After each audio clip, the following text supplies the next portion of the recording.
Hello, you guys. How are you guys doing? I am outside. The wind is blowing. Feels good out here. It's about to rain. It's been raining every day. I wanted to just come on. I was thinking, sitting down thinking, the Lord always speaking things in my spirit. I'm always thinking things.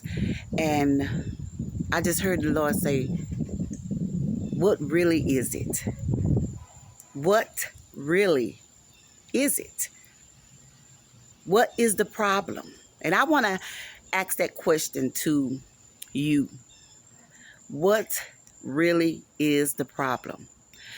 Sometimes sometimes we feel like we're not where we're supposed to be, or things are not moving the way that we want them to move. And we don't have what we think, or we don't know why. But everything that's happened in your life, there's a root cause. There is a root cause of everything that's going on in your life. And sometimes you just have to sit down and figure out what is the root cause of this situation. And I say that because some years ago, we're going to have a talk today, you guys, because we're going to get delivered. Like I said, I love to see the blessings of the Lord in my life. The Lord said that we should have the good in the land of the living. I am the type of person, I love to see results in my prayers, in my life. And that's just how I am. I don't want to be, talking about this great God and, talking about this and that and never seeing results. And I am a true believer that the Lord is real. He's an awesome God. Because I've seen results, I've got blessings. He has blessed me countlessly, however you want to say it.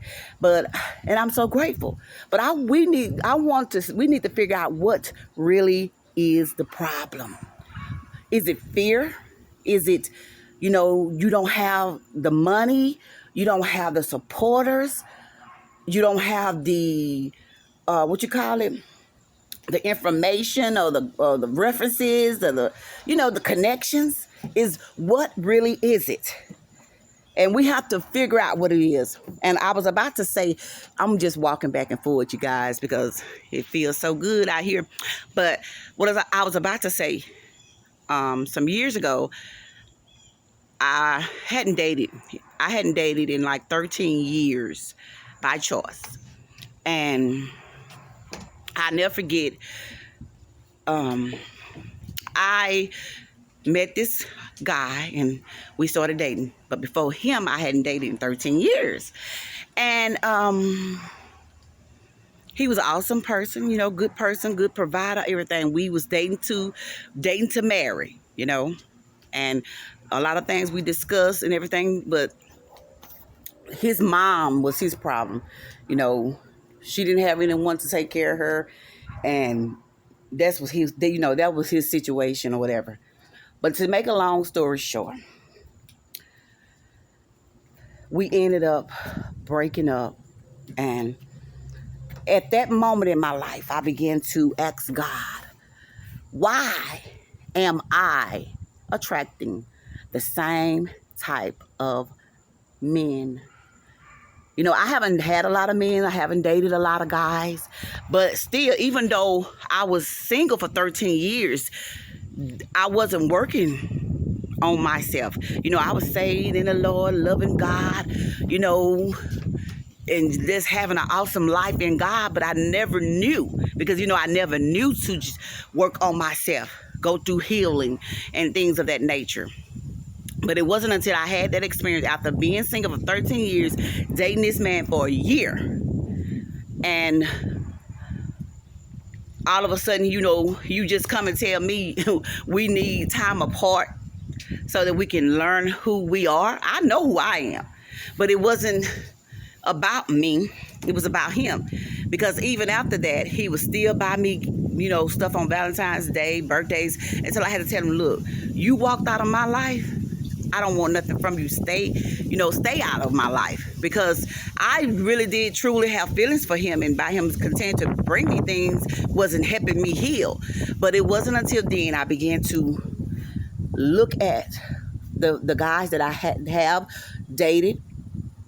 Well, I would say the guys that I have that I was in a relationship with, because I believe dating and being in a relationship is two different things. So I began to look at some of their traits and similarities and things of that nature. And most of them,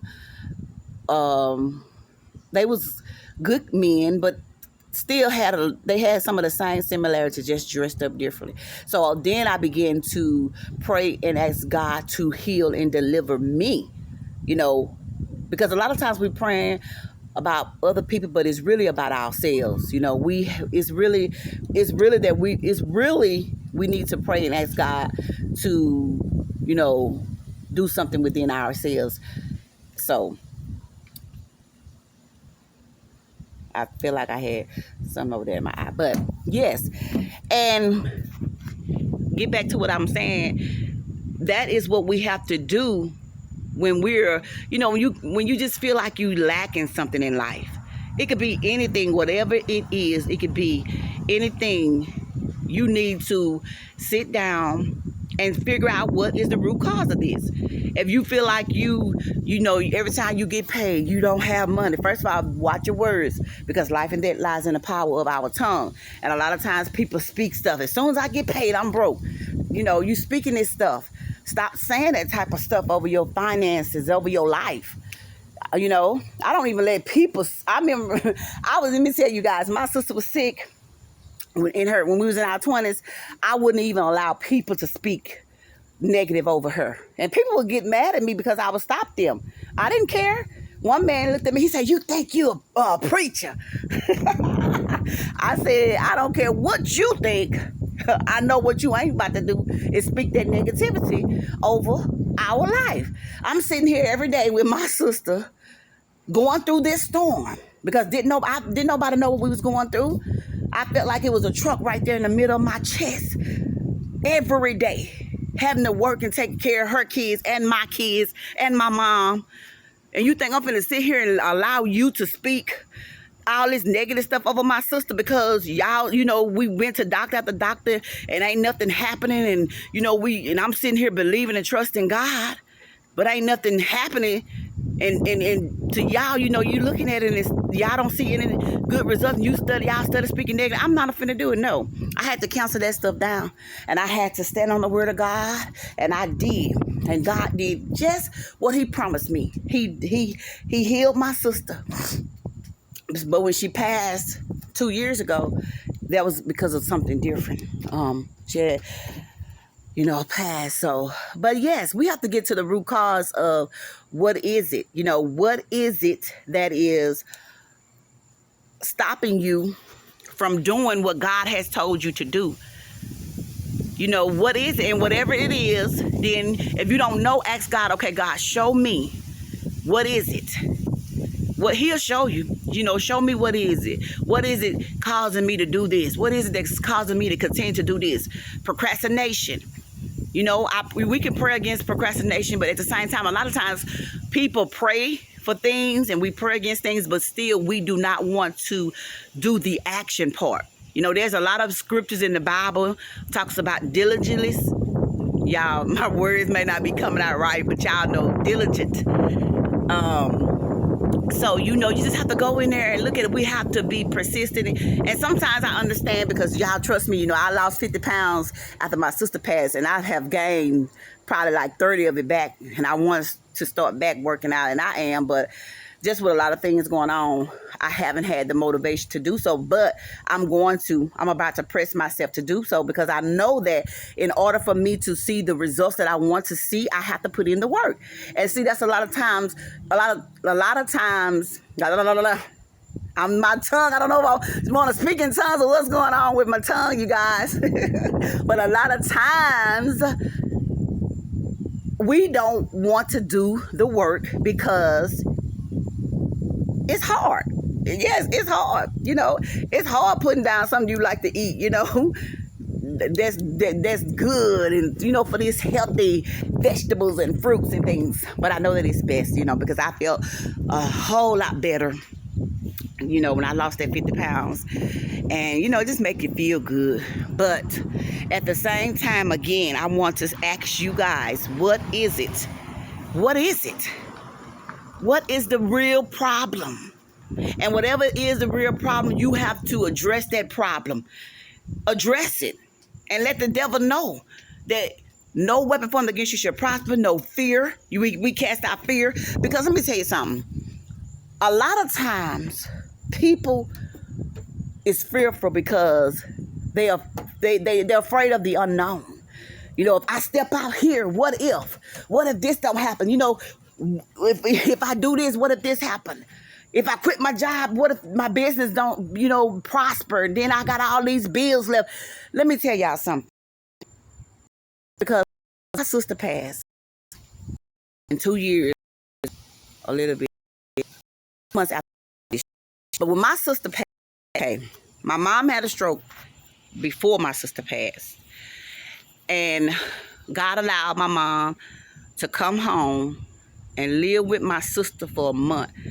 My sister took care of my mom. Even me too, I was helping her, but she was staying with my sister because her air conditioner was having to just go out. Because, see, God knows all. He know everything. And my mom air conditioner after we got her out of rehabilitation, because I work at a rehabilitation place. So my mom had the stroke. I put her where I was for. She stayed there for 90 days. Her house was broke, so it allowed her to stay with my sister for a month. Now, God already knew everything.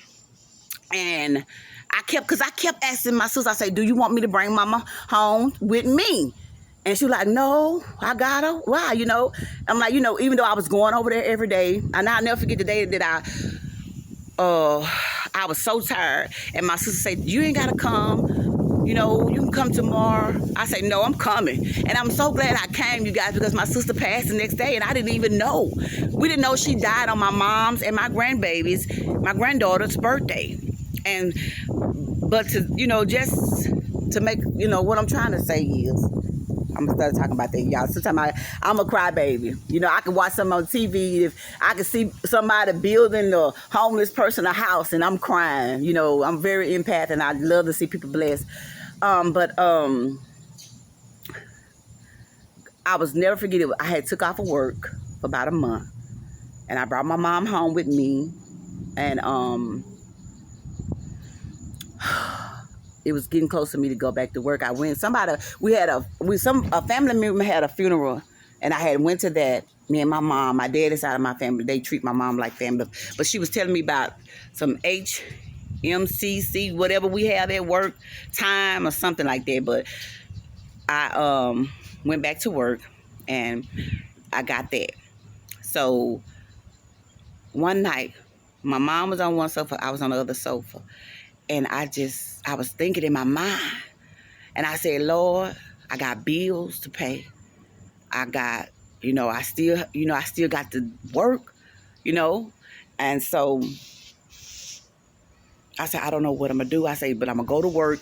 I say, my son, he'll be here to help me watch my mom while I go to work. Then when I get off, I can, do this and that, do that. Even though I know my son, I thank God for my son. And I pray that God will continue to bless him, because all of my kids is out of my house. They got their own house. But my son, even though he want his own place right now, I thank God that he's here with me, helping me with my mom. But he, I know he's ready to go. And in time, God gonna, release him to get his own place. He's working and stuff like that. But I'm just saying this. The Lord say, stay home and take care of your mom. And I'm like, let me tell y'all, when God told me that, I did not worry. I didn't stress. I didn't do anything. I did not know. I was worrying about going back to work more than I was worrying about when he told me to stay home and take care of my mom. I just had this peace that surpasses all understanding over me. I trusted God. Let me tell y'all, I had a little money in the bank saved up, and then I had got my taxes, even though I don't get hard or nothing no more because I don't have no babies. But you know, when you're not putting money in, that money's getting low.